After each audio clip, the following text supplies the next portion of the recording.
Well, all right, people. So I want to talk about the Undertaker because this has been a big topic in WWE lately.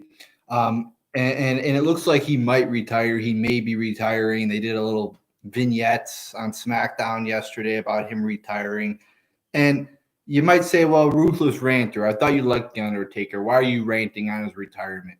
The reason I'm ranting on the retirement is because every time you hear the word retirement in WWE or really any wrestling promotion, probably 75, 80% of the time, it's not actually a retirement. It's a fake retirement. Whether this is a kayfabe retirement or a non-kayfabe retirement, retirements usually do not last. I mean, you look at the amount of superstars who have come back from their so-called retirements. And it's actually surprising when a superstar, or let me call him wrestler, WWE loves that word superstar. You get so inundated with these WWE terms, you just start using them. But I'll say wrestler. It's actually pretty surprising when a wrestler says they're retiring and does retire. I mean, how many times have you seen somebody come out of retirement? So, when these so-called retirement moments happen, like let's say when Ric Flair retires, or now the Undertaker supposedly retiring, you'd like to be like, yeah, this is a great moment. He's saying, he's calling it quits. He's hanging up the boots, and it's done. It's done. We know for sure he's not wrestling again. But you can't say that. You can't relish in the moment because in the back of your mind, you got to think, well, WWE, they always bring people back.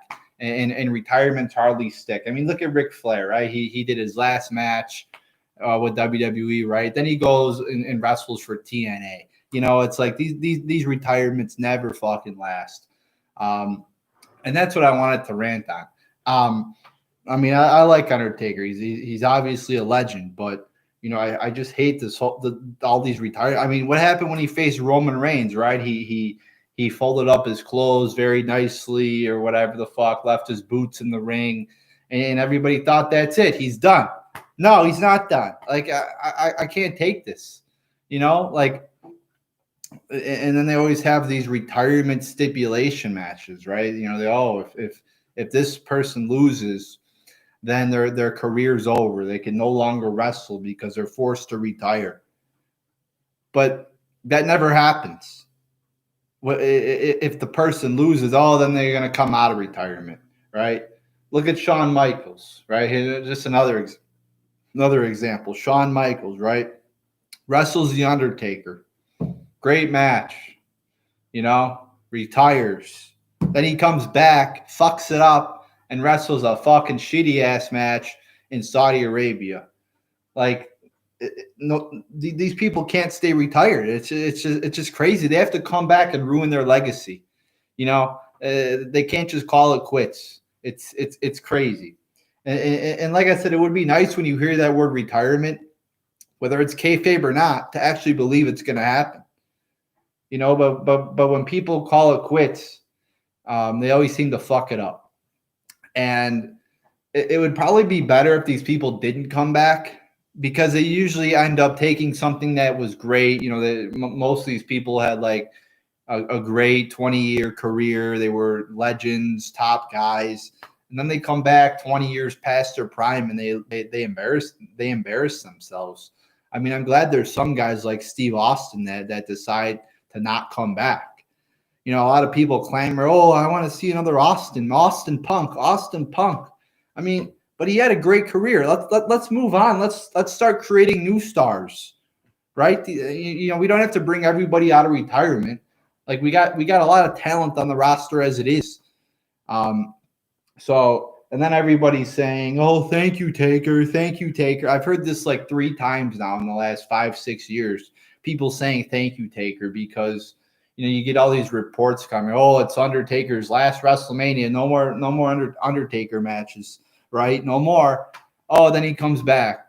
Oh, then no, this is the last time. Thank you, Taker. Thank you, Taker. Oh, then he comes back again. It's like it's just a never-ending cycle. And I do hope that this is actually his retirement, because he's clearly getting up there. He's like in his mid-50s now.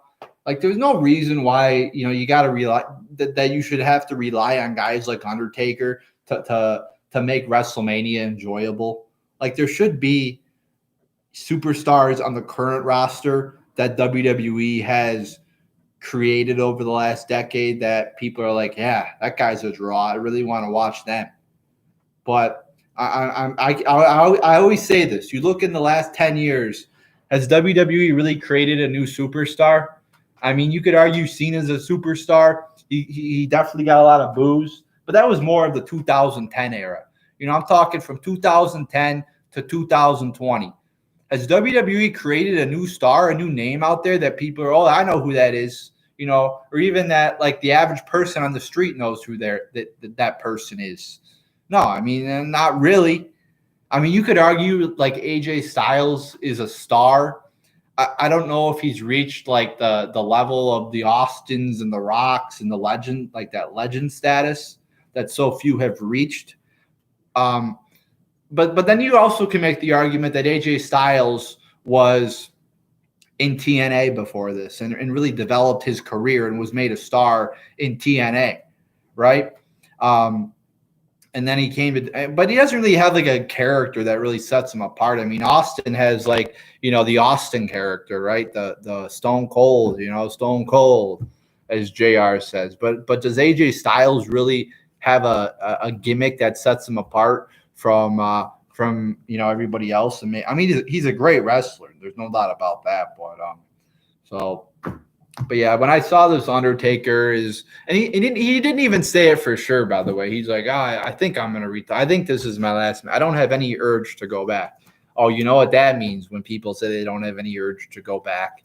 They always go back, people. They always go back for one reason or another, whether it's ego, money, whatever the fuck, So you never know. And we'll have to see what happens. But he didn't even say it definitively. Undertaker didn't even say it definitively. He's like, I don't have any urge right now to go back. It's like, okay, well, you could have urge, in 6 months to go back and, probably embarrass himself. Let's be frank here. He's not in the greatest shape anymore. He probably should have retired 5 years ago. That would have been ideal. But, he just keeps trucking on. I think his last great match really was with CM Punk at WrestleMania 29, which was almost 10 years. Well, that was like 7 years ago, was it? Right? I mean, that was really his last great match where I think that he could actually wrestle, decently still. I mean, he wasn't at his prime, but it was still a good wrestling match. I thought the Shane McMahon Undertaker match was a really good match, but I think the reason it was that is a big part to Shane McMahon and just the environment of it. And you could argue that the Undertaker AJ Styles match was also a good match, but again, the reason it is because they were able to hide his lack of wrestling ability by doing this cinematic Hollywood match. So we have a few comments here. Undertaker should retire. I never liked him. Well, I certainly liked him. I mean, I think a lot of people regard him as a legend, but it's becoming more and more clear that he is nowhere near what he used to be. I mean, you look at some of his matches with Brock Lesnar and Roman Reigns; they just weren't good matches.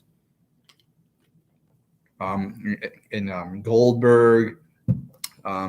CM Punk should have ended the streak. Yeah, I mean, when Brock Lesnar first ended the streak at WrestleMania 30, I said it was a good moment. I remember that. I said it was a good moment, because it was something surprising. And it was cool in the moment. It was cool to see it end like that. I always thought the streak should have ended.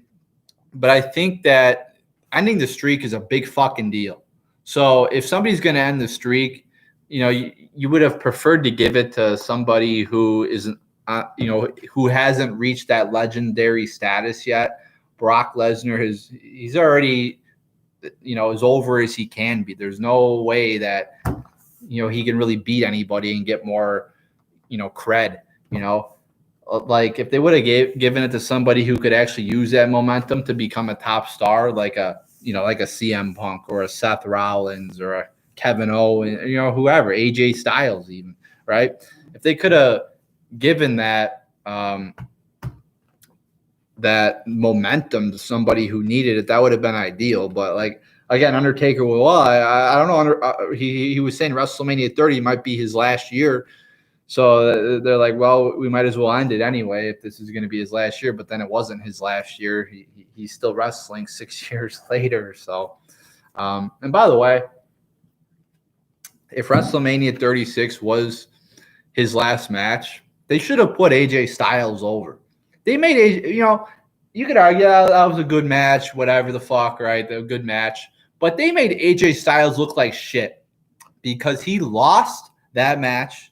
Not only did he lose, but he had Luke Gallows and Carl Anderson fighting. So it was basically a 3-on-1 match, right? Because I saw them at the graveyard, boneyard match or whatever the fuck they called it. And they also had like 6 druids fighting Undertaker. So it was basically a 9-on-1 match. And AJ Styles still lost. I mean, AJ Styles, I thought should have gone. That would have been great. He's one of the only good things about this company. AJ Styles. I mean, he's a good wrestler, and he's actually a great wrestler. He's done a lot of great matches, and I thought that was a shame that they put Undertaker over because Undertaker doesn't need to be put over. Even if he comes back and he lost to AJ Styles, whatever, big fucking deal. He's still the Undertaker, but AJ Styles could have gained a lot from going over Undertaker. But of course, they don't do that. And that's why WWE has not built any new stars over the last decade because they don't put anybody over and they continue to focus on people whose prime it was 25 years ago. And somebody says the match was a movie. Yeah, I'm not a big fan of these cinematic Hollywood type matches. I'm watching the match and every time somebody gets punched, it's like a fucking sound effect out of a cartoon. It's fucking ridiculous. That's not what wrestling's supposed to be. Wrestling's not supposed to be a movie. It's supposed to be live wrestling, fighting. It's not supposed to be produced like a Hollywood fight. I don't like that. I didn't like that concept. I mean, I get that you got Undertaker who is older, right? He's older, and then you don't have the crowd. So you can make the argument, okay, for one time to do that Hollywood type, cinematic type fight, okay, it's okay for that. I guess it fits the circumstances. But then they kept doing it. They did it with John Cena and Bray Wyatt in some weird-ass match. They did it with the Money in the Bank. It's like wrestling's supposed to be live. It's not supposed to be pre-produced with all these shitty-ass sound effects that sound like they're coming out of a fucking SpongeBob SquarePants. I mean, it's bad. Somebody says they don't like the pre-recorded movie match concept. It ruined Money in the Bank. And that Money in the Bank idea was actually not a bad idea. Okay, it's something new. It's something different. I get the circumstances are all fucked up, with the coronavirus bullshit and, nobody wants to go out of their houses and everybody's wearing a fucking hazmat suit now. So I get we got some circumstances that are not of the norm. So to do this match at the WWE headquarters is actually, I thought was a good idea. But then they pre-produced it. They were throwing guys off the fucking building, and apparently they survived. I mean, it was just fucking weird. And then Otis wins, which was the worst part about it. Some bumbling fat ass one. And it would have been a good match, I think, if they would have done it live. Like, just do it live. I'm being Bill O'Reilly here. Do it live. I mean, even if it doesn't look the same, the fact that it's live makes it seem a lot better. Even if there's a little fuck up or screw up or the camera angle, whatever. That's part of doing it live. That's why you have numerous videos on YouTube of WWE botches. Whatever. It's live. That's what happens. That's what makes wrestling unique from any other show on television is that it's live. There's really no other acting show that's live. So, but then they take that away. Somebody says WrestleMania 36 was the worst pay-per-view ever. I really didn't watch it. I saw bits and pieces, but I mean, I'm not wasting my time watching this shit anymore. It's just there's better things to do in life. If you watch all of WWE, I mean, you're going to waste a significant part of your life. It's not like a 1 hour. It's not like other shows where it's like 1 hour and then it goes off the air for until like the second season, and it's got an off season. So you only really got 14 1 hour episodes every year. No, WWE is like times 10 of that. So I mean, if you're going to dedicate your life to WWE, that's a lot. So I'm not going to waste my time anymore. If people want to and they get enjoyment out of that, then that's their business. I still look at what's going on and shit, but I really don't watch anymore because I just couldn't take it. It wasn't worth it. I mean, I love doing the reviews. I loved analyzing it, but I just couldn't take it. Just watching it was terrible. I couldn't tell you legitimately the amount of times I fell asleep watching Raw. I mean, I'm not even joking. I literally would fall asleep watching Raw. And yeah, I would be tired sometimes, but like normally you're watching a show, like it's a good show and you can't fall asleep because it's got you on the edge of your seat, but not WWE. No, had me falling asleep so many fucking times. I mean, I would have to drink coffee, start walking, get up. I'd have to watch the show standing up because I couldn't fucking stay awake. And I'm like, oh, I got to get this review for tonight. It's just so I relieved myself of that stress and I stopped watching. You were a good WWE reviewer. Well, thank you. I tried. I did a lot of fucking reviews, but I still give my thoughts on certain events in WWE, but I'm not watching it anymore, really. Maybe if there's like a special pay-per-view I'll watch, but never. I don't think I'll ever watch it again consistently. I remember when you were WWE heel Punk. Yeah, I changed my name to the Ruthless Ranter. I thought that was a little bit better. WWE is beyond saving now. I mean, I think it was beyond saving for about 10 years. I mean, it's been shitty for forever now. It's been shitty for as long as I can remember, and it's only gotten worse. And where has the ratings gone? Lower. Where has the viewership? Lower. I mean, everything is going lower. Record. I mean, how many headlines have you seen? Record low ratings on Raw. Record low viewership on Raw. I mean, every fucking week it seems like it's a record low. And yes, WWE is a cure for insomnia. Definitely a cure for if you're having trouble sleeping. There's a lot of people that bitch that they can't fall asleep at night. Just watch wrestling. I promise you will probably be asleep in 10 to 15 minutes tops. I mean, it is definitely a cure for insomnia. That is for sure. If you're having trouble sleeping, just watch WWE. Oh, there comes Roman Reigns. Oh, I'm falling asleep. That's what you're gonna do when you and then Roman Reigns gets on the mic. Oh, I'm the man. I'm the big dog. Yeah, I'm gonna kick your ass. Yeah, I can't. I couldn't stand his shitty 1 minute promos. AEW wrestling is better now. WWE has been dead since 2007, since Benoit. Yeah, I mean, wrestling has really been going downhill ever since the Attitude Era, right? It's been getting worse and worse and worse, and it continues to get worse and worse and worse. So I haven't watched AEW. I saw one segment actually where Matt Hardy was teleporting. Yeah, that's weird, but to each their own. Yeah, I haven't really watched AEW, but the thing I will say about AEW is you're a new company, and I get that they put Chris Jericho on top, right? They give Chris Jericho the belt, and they give him the whatever the fuck they call them, with what Jack Swagger and all them people. I forget what they call them, but they give him and I understand, Jericho's a draw, but it's like they're doing the same thing WWE is doing. They're taking people who were stars 20 years ago and they're making them stars now. It's like build new talent, right? I mean, I know they have some new names in there that I haven't heard of. And I heard Guevara, right? Sam Guevara or whatever the fuck his name is. He said he wanted to rape Sasha Banks 3 years ago or some bullshit like that, and now they're fucking destroying his life. He was saying a fucking joke, And now, I'm really sure he wanted to legitimately rape Sasha Banks. Oh, he sucks.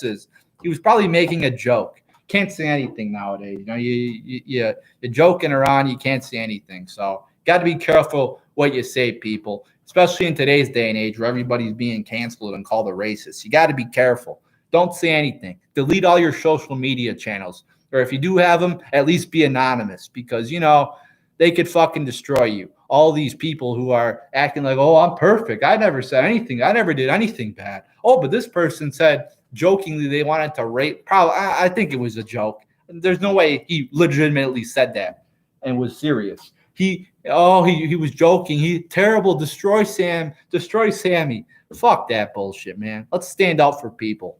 You know, and even if it was wrong, even if you can make the argument that was a shitty thing to say, so what? People fuck up. He said it. He didn't do it. If he did it, that would be different. He said it. And now they're saying Brock Lesnar showed his fucking cock to somebody to I think it was Cody Rhodes' bitch, right? Terry Runnels or whatever the fuck her name is. They're saying that Brock Lesnar showed his dick to this girl 20 years ago. They're bringing this up. Apparently, she made the claim at the time in 2004. Now they're bringing it up again. Really? Seriously? Is that really that big a deal? I mean, it's not a good thing to do. It's not a good thing to be. Even if this we don't even know if this happened. By the way, we don't even know if this shit happened. You know, so apparently he showed his dick to Terry Runnels, and it's like, okay, if that happened, I mean, it's not a good thing, but I wouldn't call it sexual assault. It's whatever, you know. I mean, I have a hard time believing somebody would be mentally traumatized for the rest of their lives. It's like, oh, you know, if some girl came up to me, or even if some guy came up to me and showed me his dick, it's like I'd be like, all right, what the fuck is this motherfucker doing? You know, it's I'm just so sick. And then Keith Lee, that big motherfucker from NXT, I think he's on the main roster now, said that he was out with a woman that drugged him. Apparently, maybe he was just drinking too much. I can't take this anymore. You know. Let me see the comments here. I can't even watch the pay-per-views. It's so boring now. I totally agree. I can't watch the pay-per-views. I can't watch Raw. I can't watch SmackDown. I can't watch anything. WWE never builds new stars nowadays. Yeah. I mean, like I said, look over the last 10 years. Are there any new stars? No. Not really a fan of Matt Hardy. Yeah, Matt Hardy fucking teleporting. And the camera work was so shitty on that video that you could see the camera moving. The camera was moving. I mean, they can't even fucking do it right. But you know, apparently Matt Hardy is teleporting. You know, I get WWE with wrestling. You're supposed to stretch the truth a little bit, but you still want the shit to be somewhat realistic. I mean, teleporting? Are you fucking kidding me? God, I mean, it's stupid. They're picking on poor Sammy now. Yeah. I mean, it's just political correctness. You know, there's really never been something that somebody said that's gotten me mad or, oh, I'm offended by that, or that person's a shitty person. What I get mad about is people's actions. So for the numerous amount of men that actually sexually assault women, those are the people that we have to focus on. Those are the people that are, you know, the scum of the earth and deserve to be in prison for the rest of their lives or have their dicks cut off. I mean, those are the people that we have to focus on and condemn, not people who made a joke about rape. I mean, you could go on fucking Pornhub and find, you know, probably find videos of, I know you could definitely find videos of there's probably whole rape categories on every porn site. So shut the fuck up about you know, a joke. And even if, again, you can make the argument it was you know, distasteful, whatever. It's a fucking joke, you know, or he misspoke, whatever. People say things that they shouldn't say sometimes. It happens. Totally different if you actually sexually assaulted somebody. Freedom of speech is out the window. Yeah, I mean, you can't say anything. So you better be careful. We need Trump 2020 to make things go back to normal next year. I mean, yeah, you could argue we need Trump, but it's just a cultural issue. Like we have a whole group of people right now in this country who just get offended at like you can't say anything. I mean, yeah, I mean at work, I get people, my coworkers crying for bullshit reasons. You know, it's just you can't put up with society. Nobody's tough. I'm not asking people to go fight the fucking Japs in World War II. Like, just toughen up. You know, have some thick skin. Like, don't get so offended at every little fucking thing. And these people that are so-called offended I don't think they're really offended. They're just acting like they are offended to get some attention and to play the victim status. Like what happened with Bubba Wallace. You know, everything that happens is, you know, everybody's offended, right? Exactly. All the MFers on the sex offender registry touching and raping little girl. I mean, yeah, those are the people that we have to focus on, not Sammy Guevara. I mean, if Sammy Guevara is raping women, obviously, but he said something that's whatever. He said something. It's like toughen up, people. So, all right, people. I'm gonna end this video now. I actually got to go eat some dinner. So, thank you all for tuning in. So, there you go, people.